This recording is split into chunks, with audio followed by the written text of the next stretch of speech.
The Valkyrie had been watching humanity for a very long time. They had studied them from the shadows of space, watching as these strange creatures left their small blue planet and spread across the stars.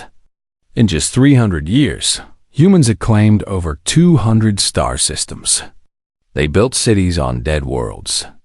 They made homes in the darkness between stars. And they did it all with a speed that made the ancient races of the galaxy very nervous. Admiral Zinthus stood on the bridge of his flagship, the Eternal Dominion. He was tall for his kind, with 4 eyes that glowed a soft purple in the dim light. His scales were the color of dried blood, and his claws clicked against the metal floor as he walked. He had commanded fleets for 200 years. He had conquered 12 species. He had never known defeat. "Show me the human border," he commanded. A holographic display appeared before him. It showed a line of sensor buoys and patrol stations that humans called the Soul Barrier. Beyond that line lay Earth, the human homeworld, and all the colonies that depended on it. The display also showed 17 small human ships patrolling the border. Zinthus made a sound that was almost like laughter. 17 ships. They guard their entire border with 17 ships. His second-in-command, a younger officer named Kairvalum, stepped forward. "Admiral, the humans have sent another warning message. They say that any ship crossing their border without permission will be considered an enemy. They say there will be no second warning." "No second warning," Zinthus repeated. He found this very amusing. "Do they know who we are? We burned the Tarathi homeworld. We enslaved the Mindari. We have crushed every species that stood against us. And these soft, weak creatures think they can threaten us?" He turned to face his bridge crew. Behind him, through the massive view screen, he could see his fleet. 400 warships, each one carrying enough firepower to destroy a small moon. 400 ships crewed by warriors who had trained their entire lives for conquest. 400 ships that had never known defeat. "Send a message to the fleet," Zinthus said. "We crossed the barrier in 1 hour. Anyone who resists will be destroyed. Anyone who surrenders will be enslaved. Today, we add humanity to our collection." Far away, on the other side of the border, Commander Katie Morrison was having a very bad day. She stood on the bridge of the Resolute, a patrol frigate that was barely 200 meters long. Katie was 34 years old, with short brown hair and tired eyes. She had been born in Montana, on Earth, and she had joined the Space Navy because she wanted to see the stars. She had not expected to die among them. "How many contacts now?" she asked. Lieutenant Danny Wong, her sensor officer, looked up from his console. He was young, maybe 25, and his hands were shaking slightly. 412, Commander. And they're still coming." Katie closed her eyes for a moment. 400 ships. Her patrol squadron had 17 frigates. They were not warships. They were patrol vessels, designed for rescue missions and border security. They had weapons, yes, but nothing that could stand against a fleet of that size. "Have they responded to our warnings?" "No, ma'am. They're ignoring all communications." Katie opened her eyes. She had known this day might come. Every human who served on the frontier knew that someday, some alien species would decide that humanity looked like easy prey. They had trained for this. They had prepared for this. But training and preparation felt very small when you were staring at 400 enemy warships. She activated the emergency beacon. Somewhere far away at Fortress Command, alarms would be ringing. The third battle group would be scrambling to launch. But the nearest reinforcements were 9 hours away. 9 hours was a very long time. "Send the final warning," Katie ordered. "Make it very clear. If they cross that line, we will consider it an act of war." Danny sent the message. For a long moment, there was silence. Then the Valkyrie fleet began to move. They crossed the barrier like a wave of metal and fire. The first shots came from a Valkyrie destroyer, plasma torpedoes that streaked across the void toward the nearest human ship. The Defiant, a frigate crewed by 87 people, vanished in a ball of flame. Katie watched the explosion on her view screen. She had known Captain Rodriguez, the commander of the Defiant. They had played cards together last week. Now he was dead, along with everyone under his command. "All ships," Katie said into her communicator, her voice steady despite the fear in her heart. "Weapons free. Make them pay for every inch." The Resolute surged forward. She was small and she was outgunned, but she was fast and her crew was well trained. Chris Patel, her weapons officer, began firing the moment they were in range. The first kinetic round left the Resolute's main gun at 12% of the speed of light. It was a simple weapon, really. Just a chunk of metal accelerated to incredible speeds. But at that velocity, even a small chunk of metal carried more energy than a nuclear bomb. The round punched through a Valkyrie cruiser's shields like they were not even there.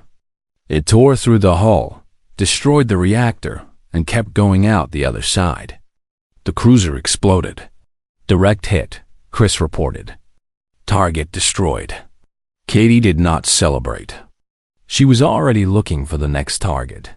Around her, the other human frigates were doing the same thing. They darted between the massive Valkyrie warships, firing and moving, never staying in one place long enough to be hit. They were gnats attacking elephants, but these gnats had very sharp teeth. On the Eternal Dominion, Admiral Zintas watched in disbelief as 6 of his ships exploded in the first minute of battle. "How is this possible?" he demanded. "They are patrol ships. They should not have weapons capable of this." His tactical officer had no answer. The reports were coming in too fast to process. Ships were dying. Crews were dying. And the tiny human vessels kept fighting. "Admiral," someone called out, "the humans are not retreating. They are pressing the attack." Zinthas felt something he had not felt in 200 years. He felt doubt. These creatures were supposed to be weak. They were supposed to run. Why were they not running? On the Resolute, alarms were screaming. A plasma torpedo had found its mark, tearing through the port side and killing a dozen crew members. Life support was failing in 3 sections. The engines were damaged. But Katie Morrison was still standing. "Status report," she demanded. "We've lost the Defiant, the Stalwart, and the Courage," Danny reported. His voice was shaking badly now.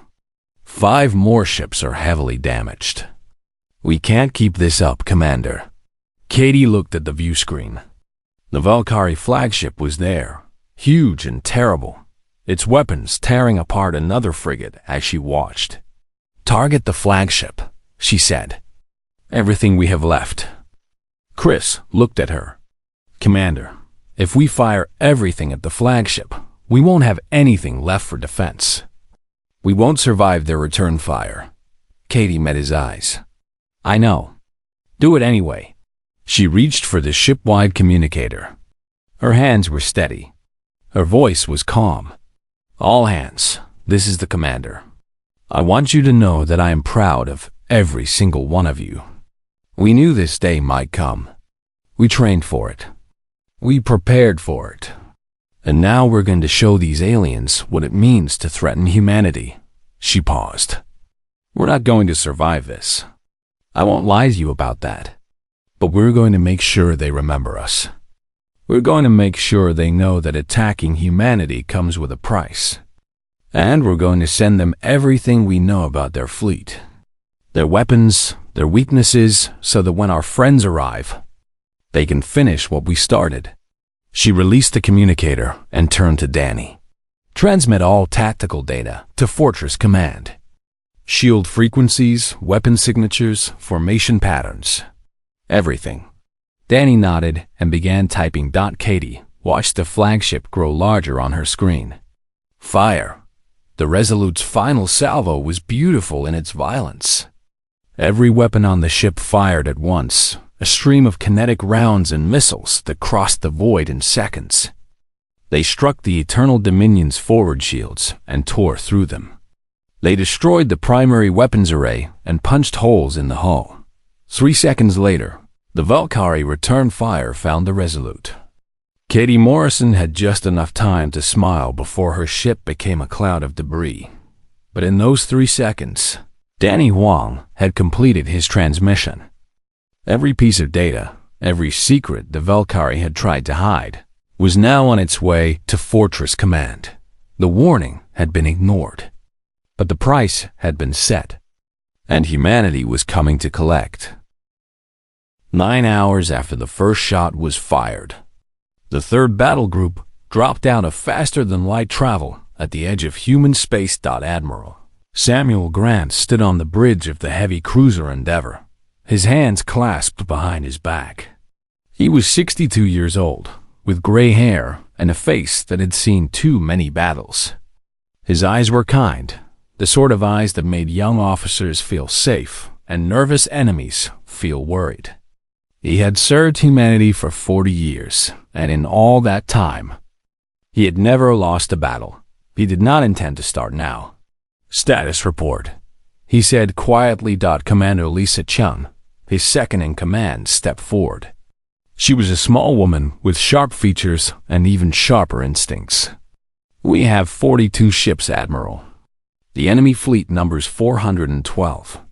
They have taken up defensive positions around the debris field. The debris field? Lisa's voice was heavy with grief. Our patrol squadron, sir. 17 frigates. They fought for 3 hours before the last one fell. The Valkyrie have suffered significant losses. Our count shows at least 37 enemy ships destroyed and many more damaged. Sam closed his eyes for a moment. 17 frigates against 400 warships, and they had destroyed 37 before falling. He thought about the crews of those ships. Young men and women who had signed up to explore the stars and had died defending their species instead. Do we have their final transmissions? Yes, sir. Commander Morrison of the Resolute transmitted complete tactical data before her ship was destroyed. Shield frequencies, weapon signatures, formation patterns, everything we need. Sam opened his eyes. Then their sacrifice will not be in vain. Signal the fleet to form attack pattern Delta. We move in 5 minutes. On the Eternal Dominion, Admiral Zintas was trying to understand what had happened. His flagship was damaged. The human commander, the one on the small frigate, had crippled his primary weapons with her final attack. His fleet had lost 37 ships to vessels that were not even true warships. And now, according to his sensors, a human battle group had arrived. How many ships? He demanded. 42, Admiral. Zinthas felt a wave of relief wash over him. 42 ships against his 375. Even with the damage they had suffered, the numbers were still in his favor. He would crush this fleet, then move on to Earth. He would make humanity pay for the embarrassment of losing so many ships to patrol. Frigates. They are hailing us. His communications officer reported. Put them on screen. The face that appeared was not what Zinthas had expected. He had imagined some young, aggressive warrior, full of anger and threats. Instead, he saw an old man with kind eyes and gray hair, standing calmly on his bridge as if he was discussing the weather. Admiral Zinthos, the human said, I am Admiral Samuel Grant of the United Earth Navy. You have entered human space without permission. You have attacked and destroyed 17 of our ships. You have killed over 1,000 of our people. Zinthas straightened his scales. And we will kill many more before this day is done. You are outnumbered, human. Surrender now, and I will spare your colonies. Resist, and I will burn every world in your territory. The human admiral was quiet for a moment. When he spoke again, His voice had not changed, but something in his eyes had shifted. They were no longer kind. They were cold. "I'm going to give you one chance," Admiral Grant said. "One, turn your fleet around and leave human space. Return to your territory. Never come back." Xynthus laughed, a harsh clicking sound that echoed through his bridge. "You are outnumbered 10-1, and you threaten me? You humans are even more foolish than I thought." "I am not threatening you, Admiral. I am warning you. If you do not leave now, none of your ships will leave at all." Bold words from a man who is about to die. Admiral Grant nodded slowly. "I have been called many things in my career, Admiral Xynthus. Bold is one of the kinder ones." He paused. "This is your last chance. Leave now." Xynthus terminated the communication. He turned to his tactical officer. "All ships, attack formation. Destroy the human fleet." On the Endeavor, Lisa Chun looked at her admiral. "He refused?" "He did. Orders, sir." Sam Grant watched the Valkyrie fleet begin to move. 400 ships, give or take, against his 42. Anyone looking at the numbers would say he was insane to fight. Anyone looking at the numbers did not understand what humanity was capable of. "Launch all fighters," he said. "Signal the fleet. Weapons free." The battle began. Human ships surged forward in perfect formation. They moved with a coordination that the Valkyrie had never seen before, each vessel knowing exactly where it needed to be and when. The tactical data from Commander Morrison's transmission was proving invaluable. Every shield frequency, every weak point, every gap in Valkyrie armor had been analyzed and distributed to every ship in the fleet. The first Valkyrie cruiser exploded before it could fire a single shot. A human destroyer had targeted its secondary reactor, a weak point that should have been hidden behind layers of armor. The kinetic round punched through in exactly the right spot. Then another cruiser fell. And another. And another. On the Eternal Dominion, Xynthus watched in growing horror as his fleet began to die. "They know our weaknesses," his tactical officer reported, his voice trembling. "They are targeting specific systems, reactors, shield generators, command centers." "How do they know?" Xynthus remembered the final moments of the battle with the patrol frigates. He remembered the small ship that had attacked his flagship, the one that had survived just long enough to transmit a signal. He had not thought anything of it at the time. He had assumed it was a distress call, a plea for help that would never be answered. He had been wrong. "The patrol commander," he said slowly. "She sent them everything. She died so that her people would know how to kill us." The tactical officer stared at him. "But that means she knew she was going to die. She chose to die so that others could win." "Yes, that is insane."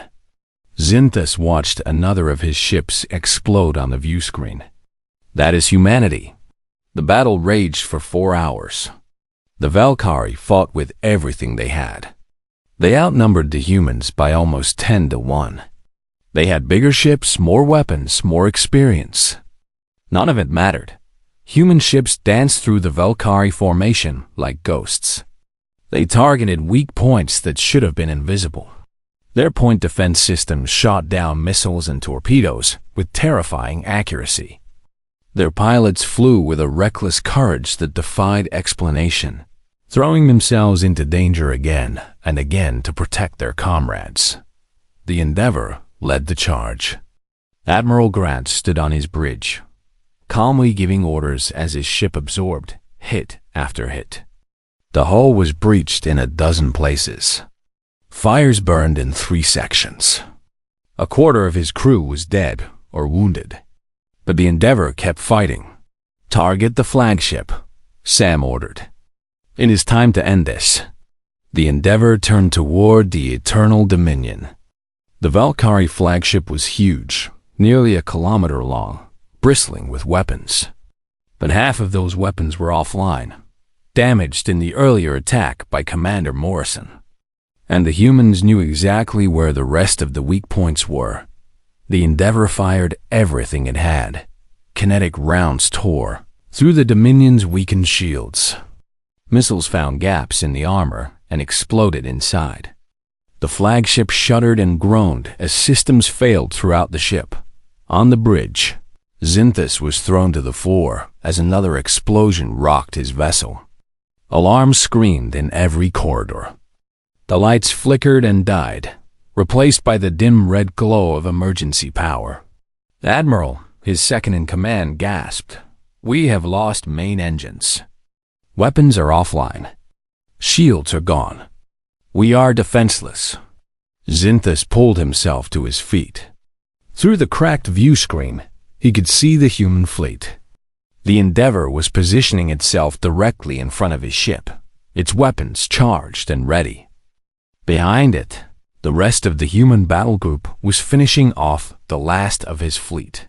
Of 412 ships, fewer than 20 remained.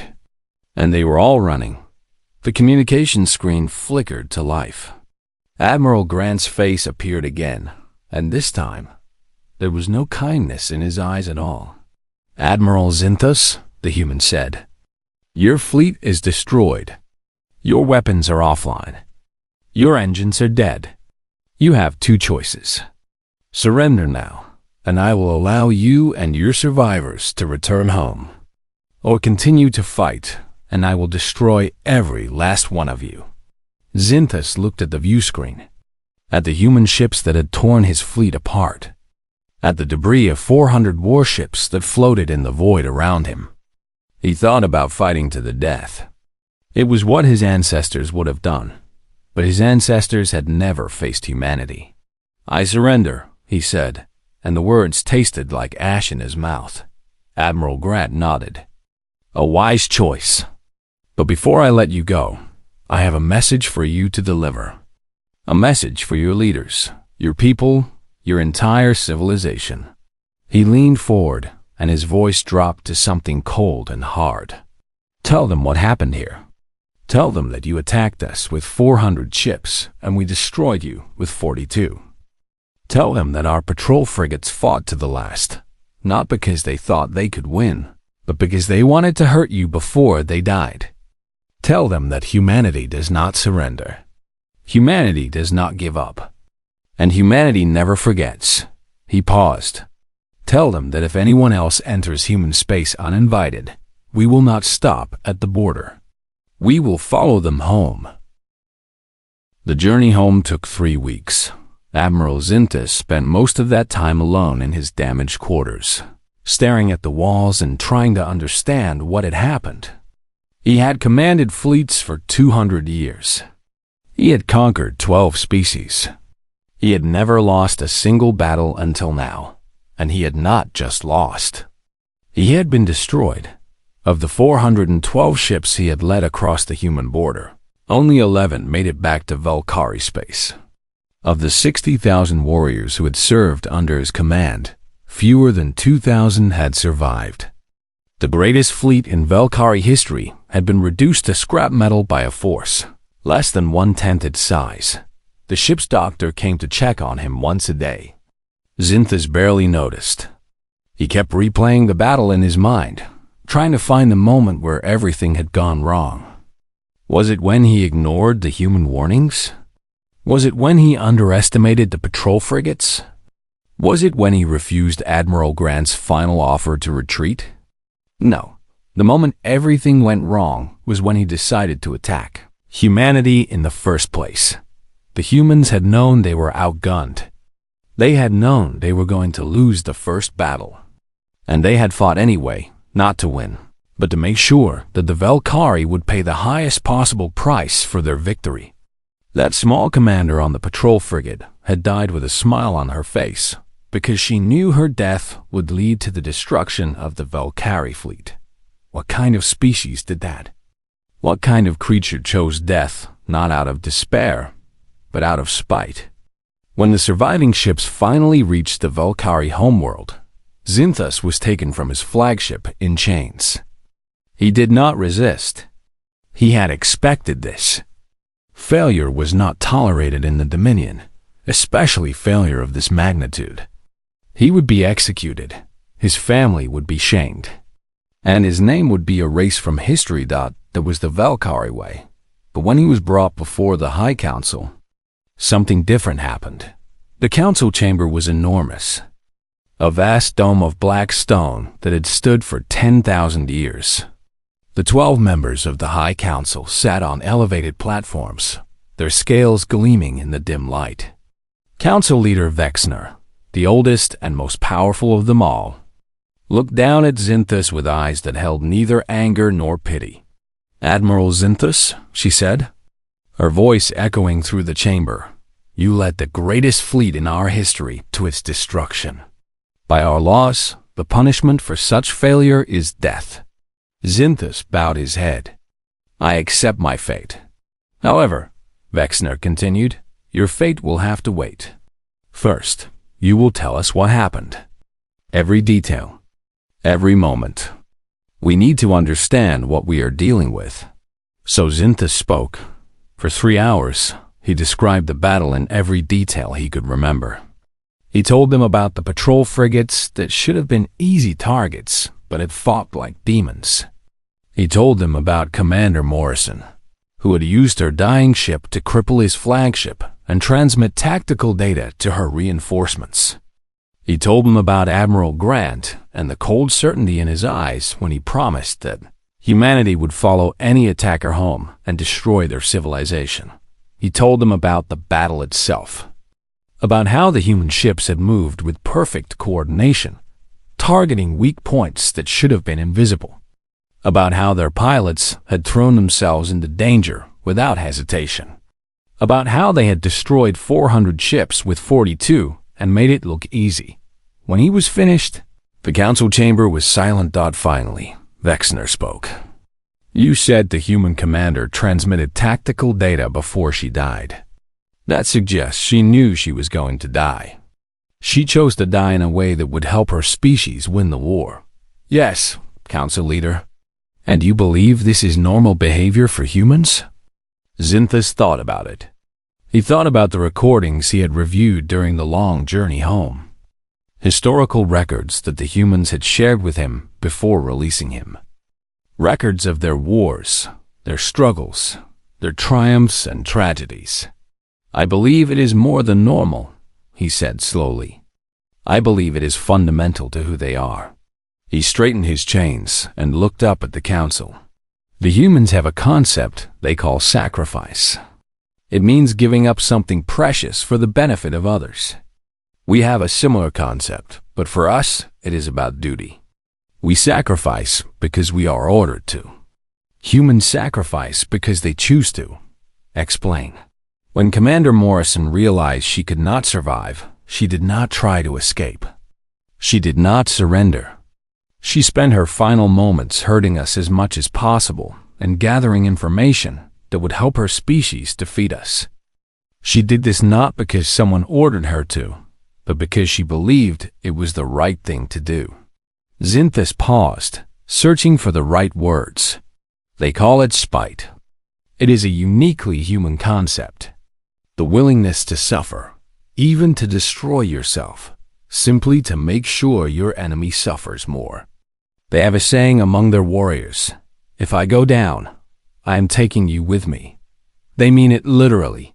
Another council member, a younger male named Threshcore, leaned forward.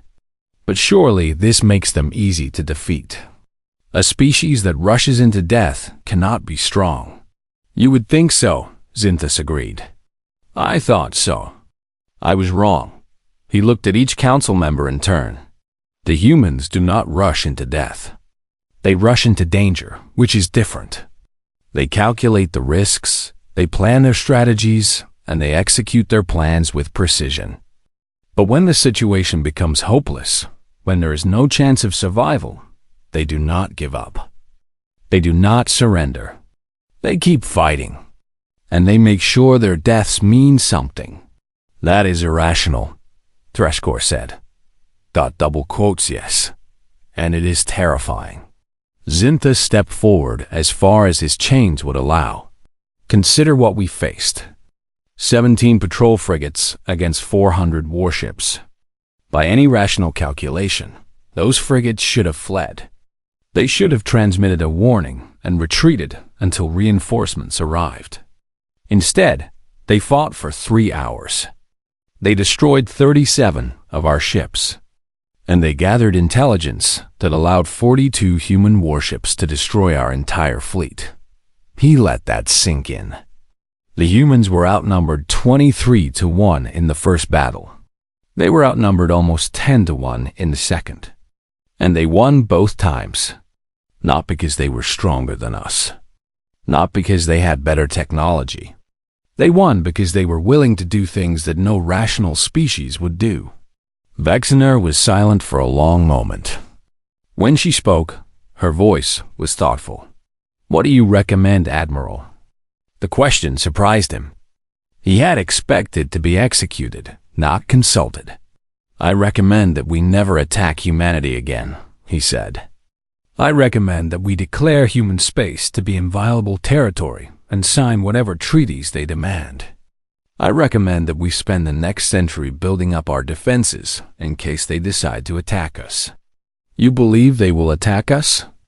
"I do not know." Admiral Grant said they do not seek conquest. He said they only want to be left alone. But he also said that if anyone threatens them again, they will not stop at the border. They will follow their enemies home. Xinthus lowered his head. I believe him. When he looked at me, I saw something I have never seen in any species before. He was not angry. He was not afraid. He was simply certain. Certain that if we ever threatened his people again, he would destroy us completely. Not because he wanted to, but because he would not allow us to threaten humanity twice. The council debated for 6 hours. In the end, the vote was unanimous. The Velkari Dominion would seek peace with humanity. They would sign non-aggression treaties. They would withdraw all forces from the border regions. They would declare human space to be forbidden territory, never to be entered without explicit permission. And they would release Admiral Xinthus, not out of mercy. They had no mercy to give. They released him because they needed someone to remember. Someone to teach future generations about the mistake he had made and the price the Dominion had paid for it. For the rest of his life, Xinthus traveled from world to world, telling his story. He showed recordings of the battle. He described the cold fire in Admiral Grant's eyes. He explained what humanity was capable of and why the Dominion must never provoke them again. He became a living warning. A reminder of what happened when you underestimated the strange, soft-bodied creatures from the small blue planet. And every time he told his story, he ended it with the same words. They gave us one warning. We ignored it. Now we pay the price. Learn from my failure. Never threaten humanity. Never enter their space uninvited. Because if you do, you will not leave alive. The message spread across the galaxy. And slowly, species after species began to understand. Humanity was not like the other races.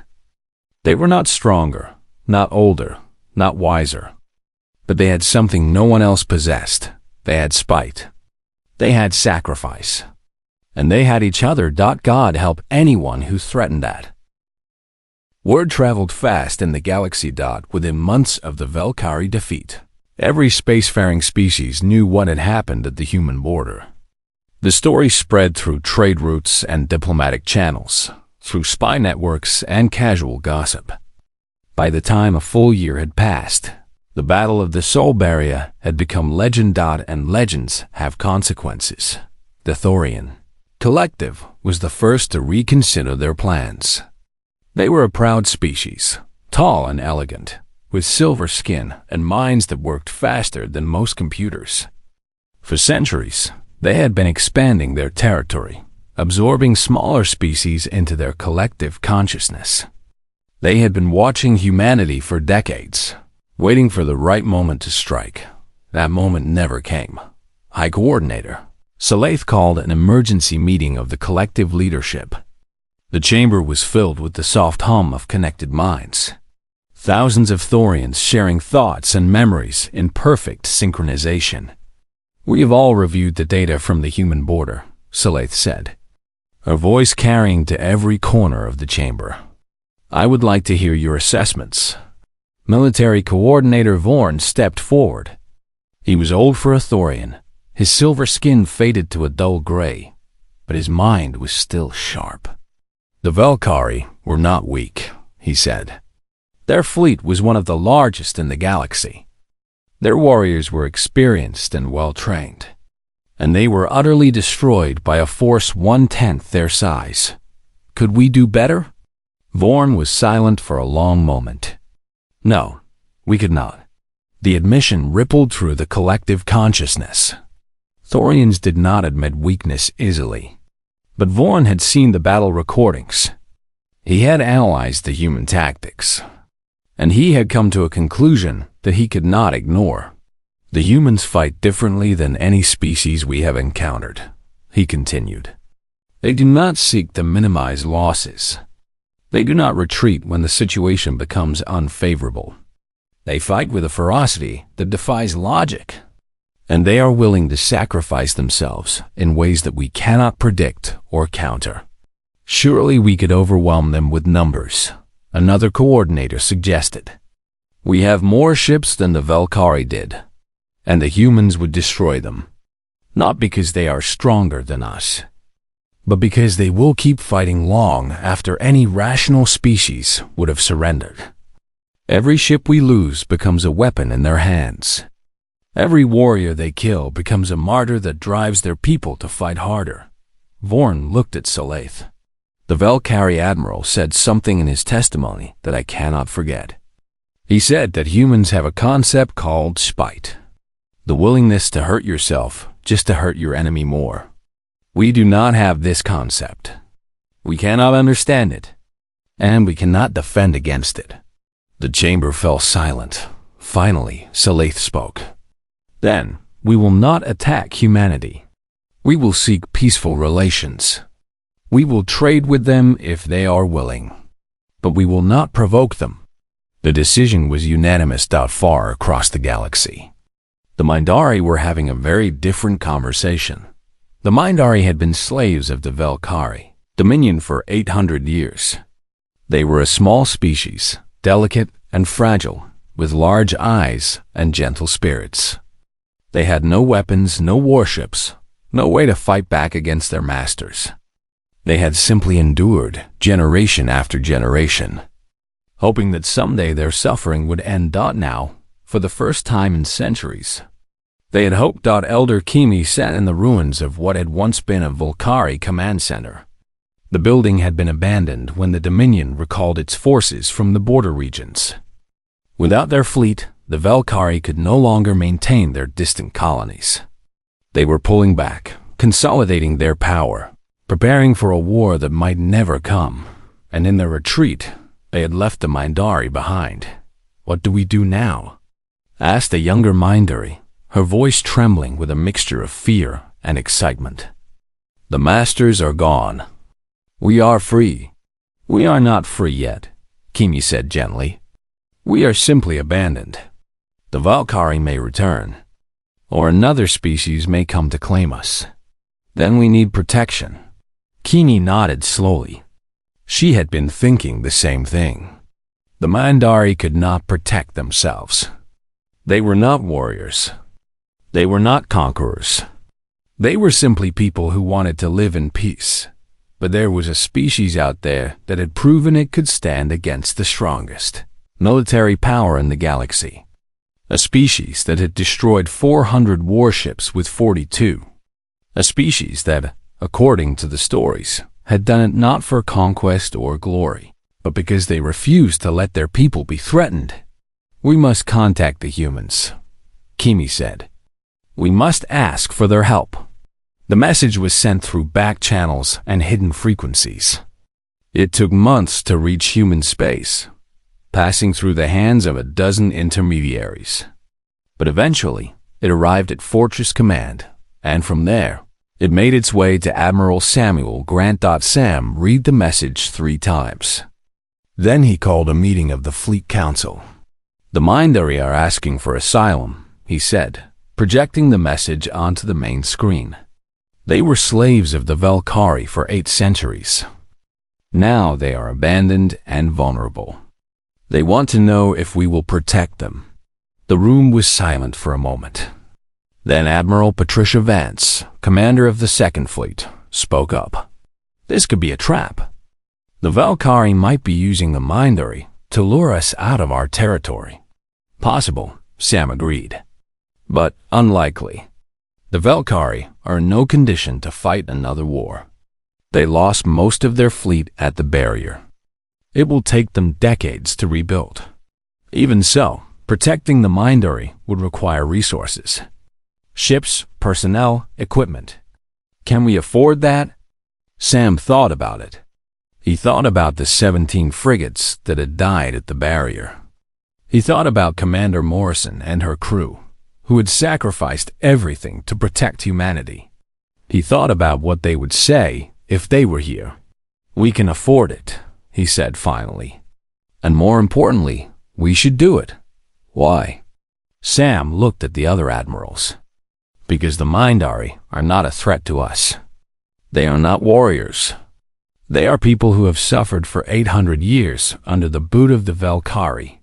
And now they are asking for help." He stood up and walked to the window. Outside, the stars burned cold and distant. "We did not start this conflict. The Velkari came to us. They ignored our warnings. They attacked our people. And we destroyed them. But that is not all we are. We are not just warriors. We are not just defenders. We are humans." He turned back to face the council.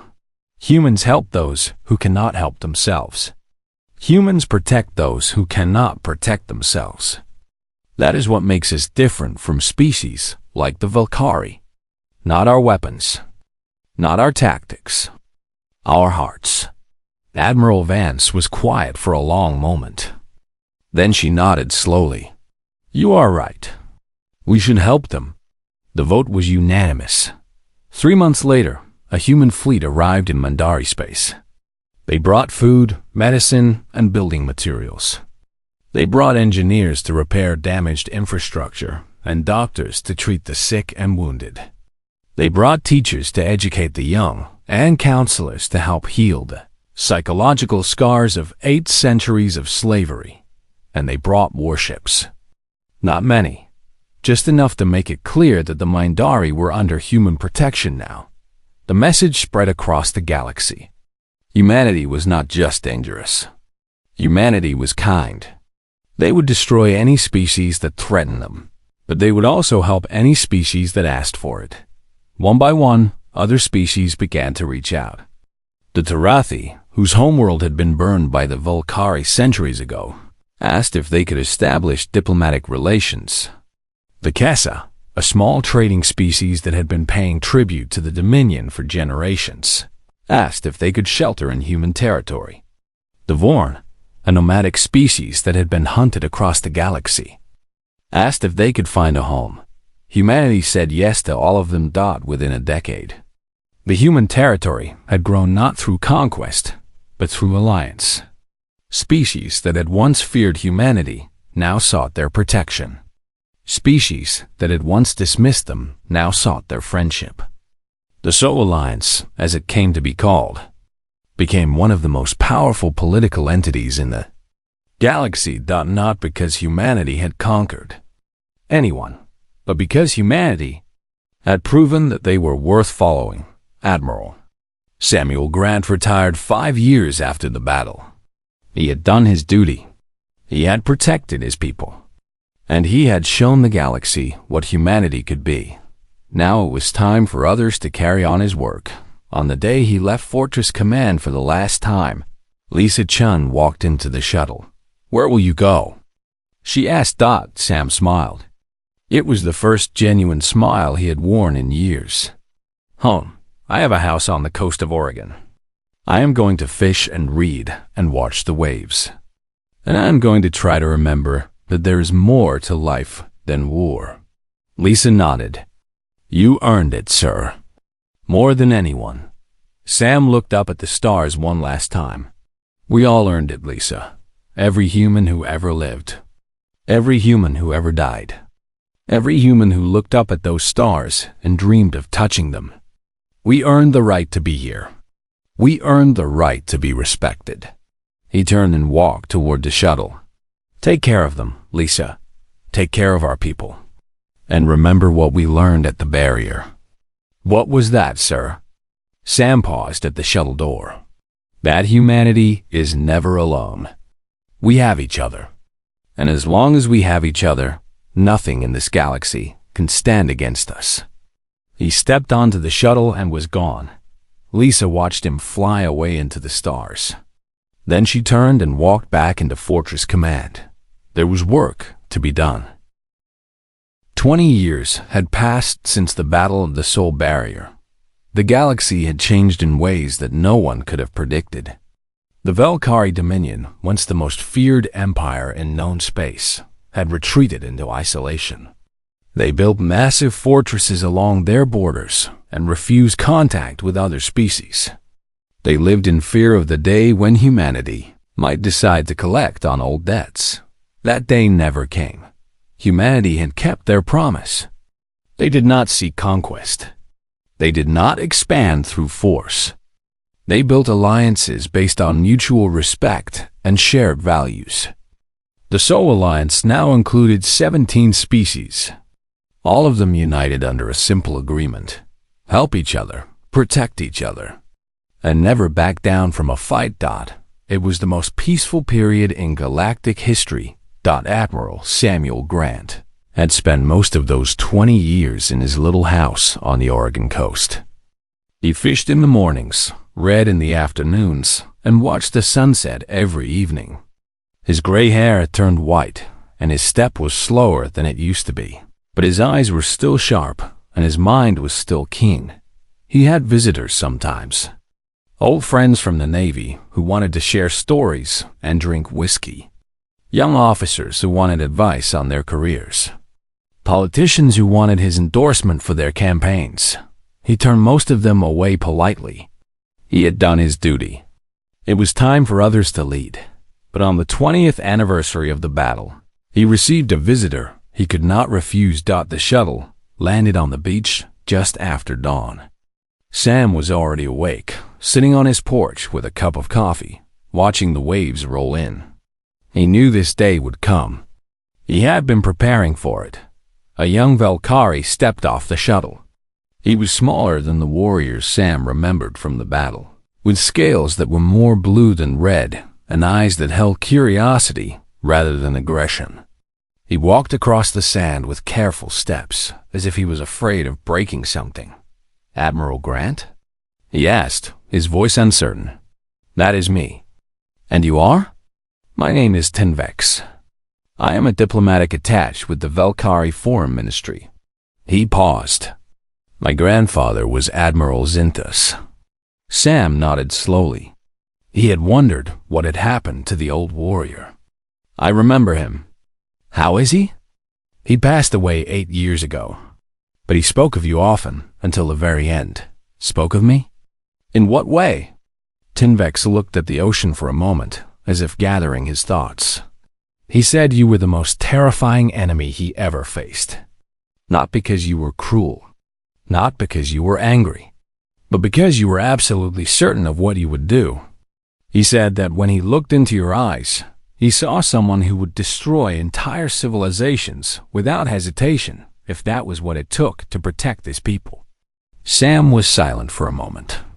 Then he gestured to the empty chair beside him. "Sit down. I will make you some coffee." They sat together on the porch, the old human admiral and the young Velkari diplomat, watching the sun rise over the Pacific Ocean. It was a strange scene, Sam thought. 20 years ago, their species had been at war. Now they were sharing coffee like old friends. "Why did you come here?" Sam asked finally. Tinvex set down his cup. "I came because my grandfather asked me to." Before he died, he told me to find you. He told me to ask you a question. What question? Do you regret it? The battle, the deaths, the destruction of our fleet. Sam considered the question carefully. He thought about the 17 frigates that had died at the barrier, about Katie Morrison and her crew, who had sacrificed everything to give him the intelligence he needed, about the Valkyrie warriors who had died because their admiral had been too arrogant to accept a warning. I regret that it was necessary, he said finally. I will always regret that. Every life lost in that battle, human or Valkyrie, weighs on my conscience. I think about them every day. He turned to look at the young diplomat. But I do not regret doing what had to be done. Your grandfather brought 400 ships to our border. He ignored our warnings. He killed our people. If I had not stopped him, he would have killed many more. So yes, I destroyed his fleet. I killed his warriors. And I would do it again without hesitation. Tinvex nodded slowly. My grandfather said you would say that. He said that was what made humanity so dangerous. Not the weapons, not the tactics, the certainty. He was a wise man in the end. He became wise, Tinvex agreed. He spent the rest of his life teaching our people about humanity. He told them about the battle. He told them about you. He told them that the greatest mistake the Dominion ever made was believing that humans were weak because they were soft. Sam smiled slightly. We are soft. Compared to most species in the galaxy, we are fragile little creatures. Short lives, no natural weapons, terrible senses, and yet you defeated us. Yes, because strength is not about muscles or claws or armor. Strength is about will. It is about deciding what matters to you and refusing to give it up, no matter the cost. He stood up and walked to the edge of the porch, looking out at the endless ocean. When your grandfather attacked our border, he thought we would run. He thought we would calculate the odds and retreat. That is what a rational species would do. But humans are not rational. Not when it comes to protecting our own. He turned back to face Tinvex. Katie Morrison could have retreated.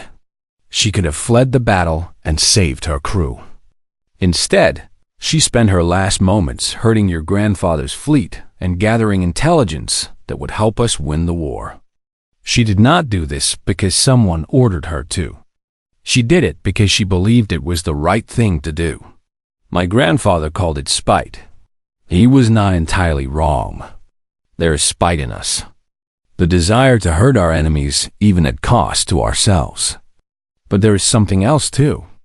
Something deeper. Sam sat back down in his chair. We call it love. Love for our families. Love for our friends. Love for our species. Love for the idea that humanity matters, that our existence has meaning, that we are worth fighting for. He looked at the young Valkyrie with eyes that had seen too much and forgiven too little. That is why we won. Not because we were stronger. Not because we were smarter. Because we loved what we were fighting for more than we feared death. Tinvex was quiet for a long time. When he finally spoke, his voice was soft. My grandfather also said something else near the end. He said that if his species had possessed that kind of love, they might never have become conquerors in the first place. Perhaps. Or perhaps you would have conquered even more. Do you believe that? Sam shook his head. No. I believe that species who truly love their own people cannot stand to see others suffer. That is why humanity helps the Mindari and the Tarathi and all the others who join our alliance. We protect them because we know what it feels like to need protection. We help them because we know what it feels like to need help. He finished his coffee and set down the cup. Your grandfather was right to fear us. We are dangerous, but we are also kind. The same love that makes us fight also makes us heal. The same determination that destroys our enemies also builds our friendships. He stood up and extended his hand. I hope your species learns that lesson, Tinvex. I hope you learn that there are better things to do with strength than conquer. Building is harder than destroying. Protecting is harder than attacking. But it is worth it. Tinvex stood and took the old admiral's hand. The grip was still strong, despite the years. I will try to teach them, he said. It is what my grandfather would have wanted. Then his death was not in vain. Neither were any of the others. Sam walked the young diplomat back to his shuttle. They said their farewells, and Tinvex flew away into the morning sky, carrying with him a message that he would spend the rest of his life spreading. Sam watched until the shuttle disappeared. Then he walked back to his porch, sat down in his chair, and looked out at the ocean. 20 years. So much had changed. So much had stayed the same. Humanity was still out there, spreading across the stars. They were still building, still exploring, still dreaming of what they could become. They had all eyes now, friends, partners in the great adventure of civilization. But they had not forgotten what they were capable of when threatened. No one enters human space uninvited. Unless they planned to never leave. It was not a threat. It was a promise. A promise made by everyone who had ever worn a human uniform. A promise made by everyone who had ever looked up at the stars and said, "Those belong to us." A promise that Samuel Grant had kept for 40 years and would keep until his last breath. He closed his eyes and listened to the waves. The galaxy was at peace. For now. That was enough. The end.